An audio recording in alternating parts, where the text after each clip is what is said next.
اللهم صل على سيدنا ومولانا محمد نحمده ونصلي على رسوله الكريم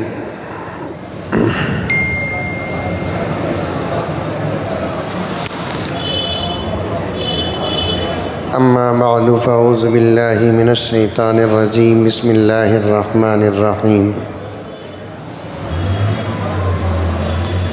الله لا اله الا هو الحي القيوم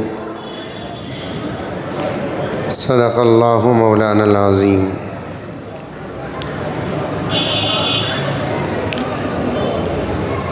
معزز سامعین کرام،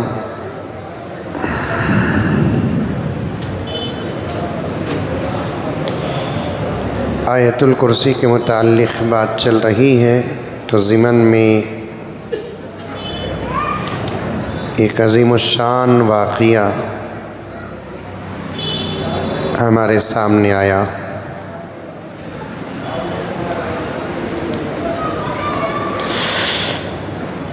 واقعہ بیان کرنے سے پہلے واقعہ بیان کرنے کی وجہ بتا دوں۔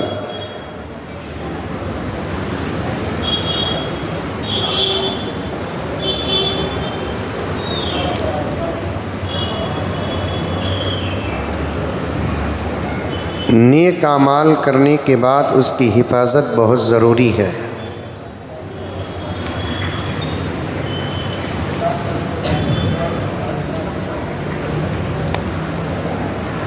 گناہ اگر ہو جاتا ہے تو اس کے بعد اس کی توبہ بھی ضروری ہے۔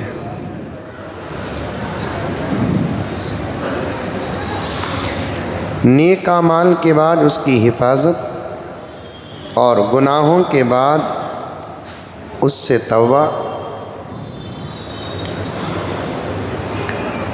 اللہ کے فضل سے آخرت میں کامیاب ہونے کی علامتوں میں سے ایک علامت ہے۔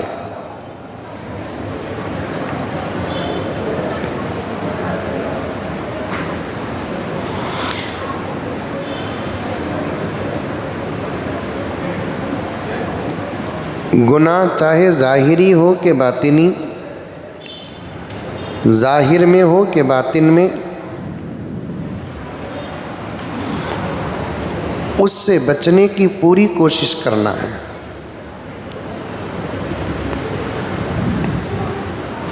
کیونکہ شیطان انسان کا سب سے بڑا دشمن ہے۔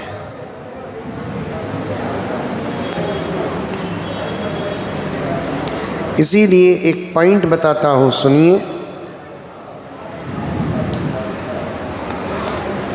اللہ تبارک و تعالیٰ فرماتے ہیں جو تم سے دشمنی کرتا ہے اس کے ساتھ تم اچھا سلوک کرو۔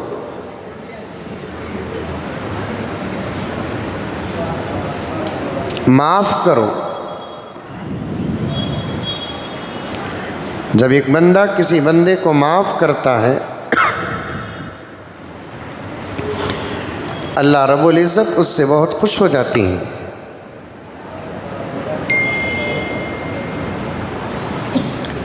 دو تین جمعہ پہلے ایک بات آئی تھی، دو کام اگر بندہ کرتا ہے اللہ تبارک و تعالی فرشتوں کے بیچ میں اس بندے پر فخر فرماتے ہیں۔ ایک بندہ اگر کسی کو معاف کرتا ہے تو بندے پر ملائکہ کے بیچ اللہ فخر فرماتے ہیں اور کہتے ہیں کہ دیکھو ملائکہ، اس بندے کے اندر میری عادت ہے۔ کیونکہ معاف کرنا اللہ کی شان ہے۔ اللہ تعالیٰ معافی کو بہت پسند فرماتے ہیں۔ حدیث پاک میں آتا ہے کہ جب بندہ اللہ کے پاس معافی مانگتا ہے، اللہ تبارک و تعالیٰ کو اتنی خوشی ہوتی ہے جتنی اس مسافر کو وہ سفر میں نکلتا ہے صحرا کا سفر کرتا ہے، ریگستان کا سفر کرتا ہے، پانی لے کر توشہ لے کر سفر کرتا ہے، اچانک اس کا توشہ گم ہو جاتا ہے۔ حدیث کے الفاظ کا ترجمہ بیان کر رہا ہوں۔ اچانک اس کا توشہ گم ہو جاتا ہے، گم جاتا ہے، اور منزل اس کی اتنی دور ہے کہ منزل پہنچنے تک راستے میں کہیں ہوٹل اور کھانے پینے کا اور کوئی گاؤں شہر کچھ بھی نہیں۔ اب اسے زبردست بھوک لگ رہی ہے اور زبردست پیاس لگ رہی ہے، اور اتنی پیاس اور اتنی بھوک لگ رہی ہے برداشت سے باہر، اور اس کے نگاہوں کے سامنے اس کی موت نظر آ رہی ہے۔ اب مرنے کے سوا اس کے پاس کوئی چارہ نہیں ہے۔ اچانک اس کے توشے پر اس کی نظر پڑ جاتی ہے، یا اس کا توشہ اسے مل جاتا ہے، تو ایسی حالت میں اس کے پانی پر، اس کے کھانے پر نظر پڑتے ہی اسے جو خوشی ہوتی ہے، حدیث پاک میں آتا ہے کہ اللہ فرماتا ہے میرا بندہ جب اپنے گناہوں پر شرمندہ ہو کر مجھ سے معافی مانگتا ہے، اس مسافر سے بھی زیادہ خوشی مجھے ہوتی ہے۔ یقیناً جب کوئی چیز گم جاتی ہے تو اس کے بعد وہ چیز ملتی ہے تو عجیب قسم کی خوشی ہوتی ہے۔ یہ میرا ابھی قریب میں ایک مرتبہ یہ میرا پین گم ہو گیا، گم گیا پین، تلاش کر رہا ہوں نہیں مل رہا ہے، گھر میں تلاش کیا، مدرسے میں تلاش کیا، بیگ میں تلاش کیا، آفس میں تلاش کیا، دفتر میں تلاش کیا، نہیں ملا۔ کہاں چلے گا؟ وہی ذہن میں گن، کہاں چلے گا رہنگا، کہاں چلے گا رہیں گا۔ 2-3 دن پین نہیں ملا اور پوری توجہ پین ہی پر رہی، جب بھی لکھنے کی ضرورت محسوس ہوتی پوری توجہ پین پر رہی، حالانکہ دوسرا پین بھی ہے، لیکن چیز گم گئی ہے، پسندیدہ چیز ہے۔ پھر اچانک آفس ہی کے اندر ڈیسک کے بازو ملا تو اتنی خوشی ہوئی جس کی کوئی حد نہیں، تو فوراً مجھے وہ حدیث یاد آ گئی جو اللہ تبارک و تعالیٰ فرماتے ہیں بندہ جب گناہوں سے توبہ کرتا ہے تو اللہ تبارک و تعالیٰ کو گمشدہ چیز کے مل جانے پر مسافر کو جو خوشی ہوتی ہے اس سے بھی زیادہ اللہ تبارک و تعالیٰ کو بندے کے معافی مانگنے پر ہوتی ہے۔ 2 باتیں جس پر ملائکہ پر فخر فرماتے ہیں، ایک جب بندہ کسی بندے کو معاف کرتا ہے اللہ تعالیٰ ملائکہ کے بیچ میں بندے پر فخر کرتے ہیں، دوسرا جب بندہ کسی بندے کی مدد کرتا ہے، اسے کچھ دیتا ہے تو اللہ تبارک و تعالیٰ ملائکہ کے بیچ میں بندوں پر فخر کرتے ہیں، ملائکہ دیکھو اس بندے کے اندر میری عادت ہے، کیونکہ دینا اللہ کی عادت ہے، معاف کرنا اللہ کی عادت ہے۔ غور سے سنیے، میں ایک پوائنٹ بتانا چاہتا ہوں، ایک نقطہ بتانا چاہتا ہوں، توجہ کے ساتھ سنیں آپ۔ جو بھی تمہارے سے دشمنی کرتا ہے اللہ اور اس کے رسول فرماتے ہیں اسے معاف کرو، معاف کرو۔ لیکن ایک بات یاد رکھو، ہر مرتبہ معاف کرتے رہنا سامنے والے کے اندر ایک عجیب قسم کا خیال پیدا کرنا ہے کہ ہمیں کرتے ہیں اسے معاف، انہیں سمجھتا ہمیں مجبور، ہمیں اسے معاف کرتے ہیں لیکن انہیں سمجھتا مجبور ہے، لیکن پھر بھی ہم کو چاہیے کہ معاف کرنا چاہیے۔ ایک بزرگ فرماتے ہیں تمہارے ساتھ اگر کوئی آدمی برا سلوک کرتا ہے تو اسے معاف کرو، لیکن پرانے جیسے تعلقات اس کے ساتھ قائم نہ کرو، اس لیے کہ کبھی نہ کبھی پھر تمہارے ساتھ وہ برا سلوک کرے گا۔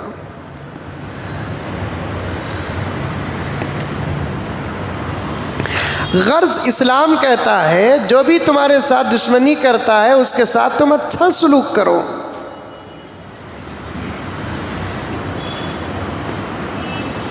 لیکن جب بات شیطان کی آ جاتی ہے تو اللہ فرماتا ہے شیطان تمہارا دشمن ہے، تم بھی اس کے دشمن بن جاؤ۔